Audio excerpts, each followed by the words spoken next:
Manibhai plumber Patan ગટર લાઈનનું કામ કર્યું છે. કામ કેવું કર્યું છે હમલિયાવાળાને તો 2 ફૂટ તો મકાન રોડ લેવલે ઉપાડેલું અને ગટર લાઈનની લાઈન કેવી બનાવી ખબર? રસ્તામાં 2 ફૂટ અંદર ગાળી દીધી. ગટર લાઈન જ 2 ફૂટની હતી.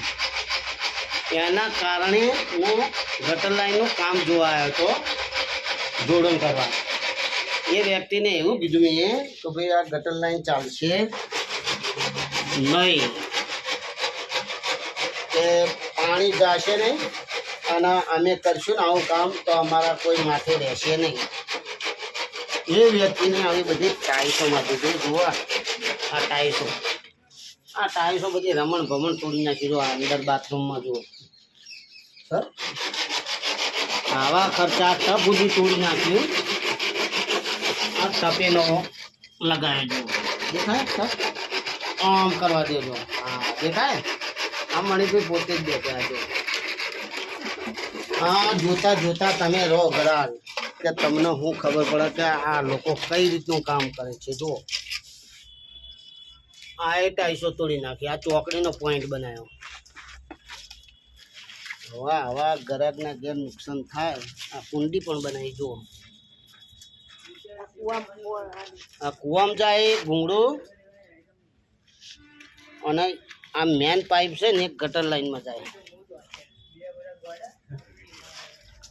આ તો બધું ભલે જાય, એનો કોઈ વાંધો નહીં, પણ આ ટોકામાં પાણી જાય. બોલો ટોકું કેવું બનાવ્યું આ વ્યક્તિને? એટલે મારું એવું કહેવું છે કસ્ટમરના કે ભાઈ કોઈ બી પ્લમ્બર હોય કે કોઈ બી કારીગર હોય પણ ધ્યાન રાખીને કામ કરવું. કોઈ ગ્રાહકનું વસ્તુ બગડવું ના જોઈએ, કોઈ ગ્રાહકના રૂપિયા ખોટા જઈ ના જોવા. અને જો ગ્રાહકનું ખોટું કરીશું તો આપણે ઘેર ખોટું થાય.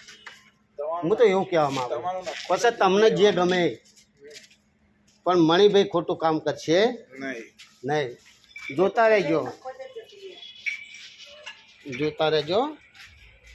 હવે બહાર આવ્યો રસ્તો.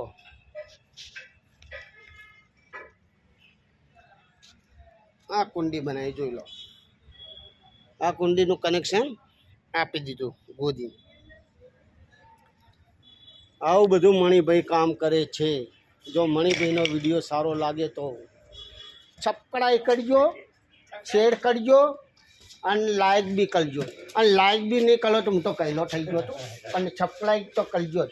મારા ટોટલી ભાષા પહેલાં કોમેડી વિડીયો બનાવતો એટલે ટોટલી ભાષા વધારે બોલું, પણ સાડી નહીં બોલી તો. એટલે સાહેબો બધા જોતા રહેજો, બહેનો બધા જોતા રહેજો, લાયક આલજો. આ મણિભાઈ પ્લમ્બરની જરૂર પડે તો બોલાવજો. જય માતાજી.